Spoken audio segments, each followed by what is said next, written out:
नमस्कार साथियों।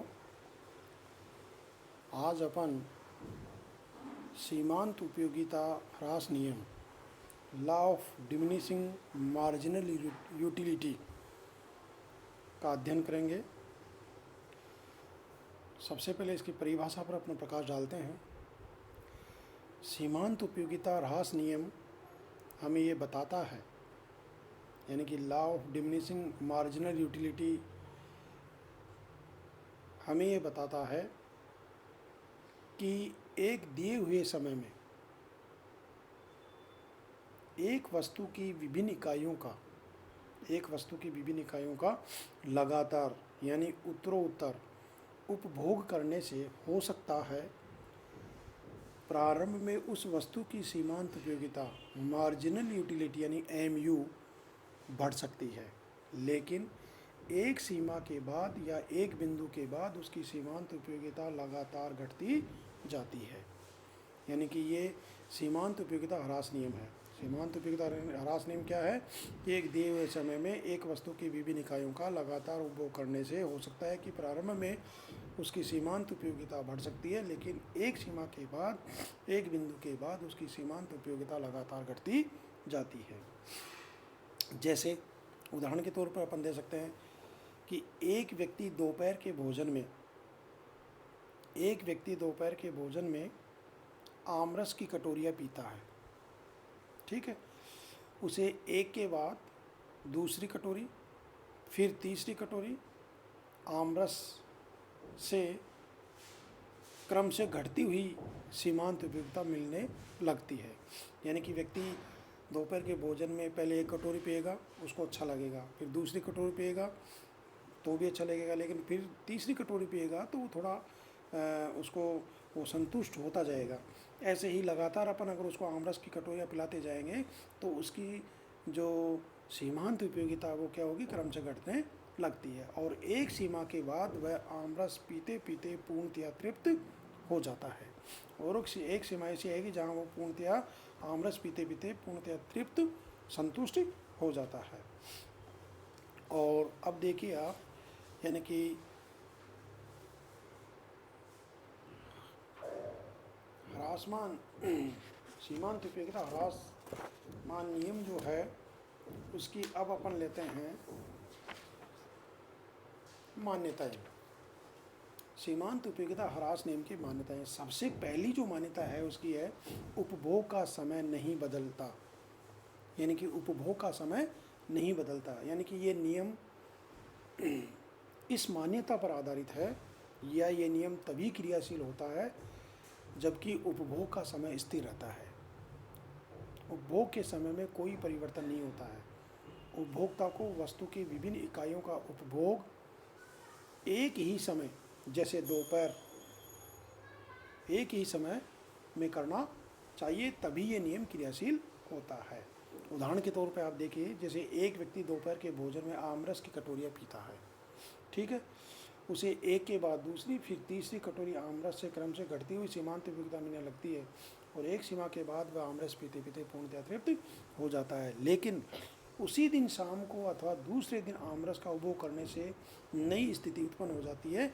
इसलिए इस नियम के क्रियाशील होने के लिए उपभोग का जो समय है वो नहीं बदलता है। दूसरी इसकी जो मान्यता है वो लीजिए आप, उपभोक्ता की रुचि में परिवर्तन नहीं होना। उपभोक्ता की रुचि में परिवर्तन न होना। इस नियम के लागू होने के लिए यह आवश्यक है कि उपभोग के लिए दिए हुए समय में उपभोक्ता की रुचि या पसंदगी न बदले। मधुर संगीत को दोबारा सुनने से उसके प्रति रुचि के बढ़ जाने से सीमांत उपयोगिता यानी कि मार्जिनल यूटिलिटी अधिक भी मिल सकती है, लेकिन यह इस नियम के अपवाद नहीं है, क्योंकि यहाँ पर उपभोक्ता की रुचि बदल गई है। शराब पीने अथवा भांग, गांजा आदि का सेवन करने से व्यक्ति की मानसिक स्थिति बदल जाती है, जिससे उसे बढ़ती हुई सीमांत उपयोगिता प्राप्त हो सकती है। इसलिए इस नियम की क्रियाशीलता के लिए ये मान्यता लेकर चलते हैं कि व्यक्ति की रुचि में कोई परिवर्तन नहीं होना चाहिए, तभी ये नियम क्रियाशील होता है। अगली इसकी जो मान्यता है वो उपभोक्ता की आय स्थिर रहती है। उपभोक्ता की आय स्थिर रहती है, यानी कि यह नियम इस मान्यता पर आधारित है, यह नियम इस मान्यता पर आधारित है कि उपभोक्ता की आय स्थिर रहती है, क्योंकि आय के परिवर्तन होने से व्यक्ति की रुचि भी बदल जाती है और सारी पसंदगी का रंग ढंग बदल जाता है। इसलिए क्या होता है कि उपभोक्ता की जो आय है उसको अपन स्थिर मान करके चलते हैं।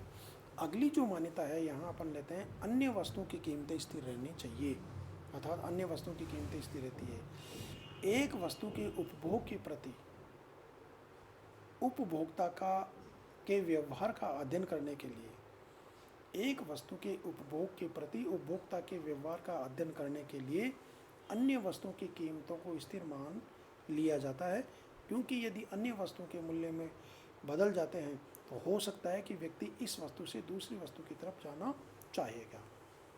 अतः यानी कि अन्य जो वस्तुएं हैं उनकी कीमतें अपन स्थिर मान करके चलते हैं, ये इसकी मान्यताएं थी। और इस नियम के लागू होने के कारण भी हैं, इसके दो कारण बताए हैं, दो कारण हैं। एक तो क्या है कि एक वस्तु दूसरी वस्तु की पूर्ण स्थानापन्न नहीं होती है, ठीक है।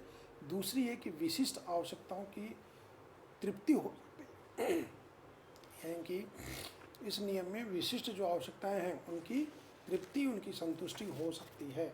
इस कारण से क्या होता है कि ये नियम इस नियम के लागू होने के दो कारण हैं। अब अगर अपन इसको एक्सप्लेन करना चाहें तो अपन एक्सप्लेन भी कर सकते हैं। एक्सप्लेन अपन इसको, यानी कि जो अपने इससे पीछे वाली जो क्लास थी, पिछली क्लास में अपने कुल उपयोगिता सीमांत उपयोगिता का जिक्र किया था, उसका अध्ययन किया था। तो उसकी सारणी में अपने देखा था कि एक व्यक्ति डबल रोटी का उपभोग करता है अपने दिए हुए समय में, यानी कि मान लीजिए कि दोपहर के समय वो डबल रोटी खाता है, और डबल रोटी खाने से एक इकाई डबल रोटी, यानी कि एक डबल रोटी का उपभोग करने से उसको मान लीजिए कि 12 इकाई कुल उपयोगिता मिलती है, 12 इकाई, और 12 इकाई क्या है कि सीमांत उपयोगिता मिलती है। अब यदि वो दूसरी डबल रोटी का उपभोग करता है तो उसकी कुल उपयोगिता यानी तो बढ़ जाती है, यानी कि TU तो बढ़ रही है, यानी कि 12 की जगह वो हो जाता है 20, और सीमांत उपयोगिता उसकी 12 से घट करके 8 यानी कि 8 ही रह जाती है। ऐसे ही वो तीसरी इकाई का उपभोग करेगा डबल रोटी का, तो उसकी जो कुल उपयोगिता है वो बढ़ करके 26 हो जाती है, और सीमांत उपयोगिता घट करके 6 हो जाती है। अब देखिए सीमांत उपयोगिता घटती जा रही है, हो सकता है प्रारंभ बढ़ जाएगी, लेकिन यानी कि उत्तरोत्तर अगर अपन लगातार अपन डबल रोटी का उपभोग करेगा एक व्यक्ति, तो उसकी सीमांत उपयोगिता लगातार घटती जाती है। और ऐसे करते करते 1 2 3 4 5 चपातियों का डबल रोटियों का खाने से यानी कि उसकी कुल उपयोगिता बढ़ती है, और एक स्थिति ऐसी आएगी जहाँ उसको अधिकतम स्थिति प्राप्त होगी, यानी कि 6वीं अगर इकाई का डबल रोटी की इकाई का उपभोग करता है वो, तो उसको कुल उपयोगिता तो अधिकतम यानी कि 32 हो जाती है, लेकिन सीमांत उपयोगिता उसकी 0 हो जाती है। यानी कि इसके बाद उसकी अधिकतम संतुष्टि या वो संतुष्ट हो गया, अगर इसके बाद वो उपभोग करता है, इसके बाद अगर डबल रोटी का उपभोग करता है तो उसकी सीमांत उपयोगिता है वो ऋणात्मक हो जाती है। इसको अपन सारणी के आधार पर भी दर्शा सकते हैं और इसको डायग्राम के आधार से भी दर्शा सकते हैं। धन्यवाद।